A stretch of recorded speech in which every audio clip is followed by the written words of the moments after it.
IPL 2026 season ఆరంభంలోనే ఒక భారీ సంచలనం నమోదైంది.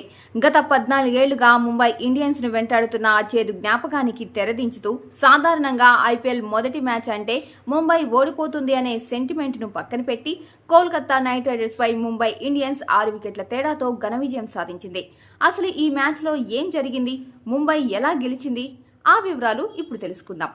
టాస్ గెలిచి మొదట బ్యాటింగ్ చేసిన కోల్కతా నైట్ రైడర్స్ నిర్ణీత 20 ఓవర్లలో భారీ స్కోర్ సాధించలేకపోయింది. ముంబై బౌలర్లు ఆరంభం నుండే కట్టుదిట్టమైన బౌలింగ్తో కేకేఆర్ బ్యాటర్లను కట్టడి చేశారు. ముఖ్యంగా డెత్ ఓవర్లో ముంబై పేసర్లు వేసిన యార్కర్లకు కేకేఆర్ దగ్గర సమాధానం లేకుండా పోయింది. దీంతో కేకేఆర్ ఒక మోస్తారు లక్ష్యాన్ని మాత్రమే ముంబై ముందు ఉంచగలిగింది. ఇక లక్ష్య ఛేదనలో ముంబై ఇండియన్స్ పక్కా ప్లాన్తో బరిలోకి దిగింది. అందరి కళ్ళు టీమిండియా మాజీ captain hit man Rohit Sharma పైనే ఉన్నాయి. అభిమానుల అంచనాలకు తగ్గట్టే రోహిత్ శర్మ పాత రోజులను గుర్తు చేస్తూ స్టేడియం నలుమూలలా సిక్సర్ల వర్షం కురిపించాడు. రోహిత్ ఆడుతున్న తీరు చూస్తుంటే అతను అద్భుతమైన ఫామ్లో ఉన్నాడని స్పష్టమవుతోంది. పవర్ ప్లేలోనే ముంబై స్కోర్ను పరుగులు పెట్టించి విజయాన్ని ఖాయం చేశాడు. మిడిల్ ఓవర్లో కేకేఆర్ స్పిన్నర్లు వికెట్లు తీసి మ్యాచ్ను మలుపు తిప్పాలని చూసినప్పటికీ ముంబై బ్యాటర్లు ఏమాత్రం తడబడలేదు.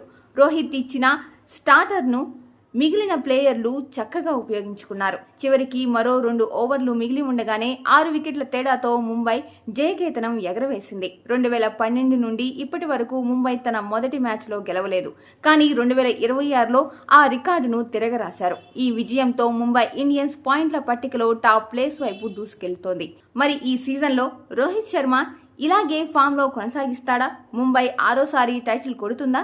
మీ అభిప్రాయాన్ని కింద కామెంట్ చేయండి. ఇలాంటి మరిన్ని క్రికెట్ అప్డేట్స్ కోసం మా ఛానల్ని సబ్స్క్రైబ్ చేసుకోండి.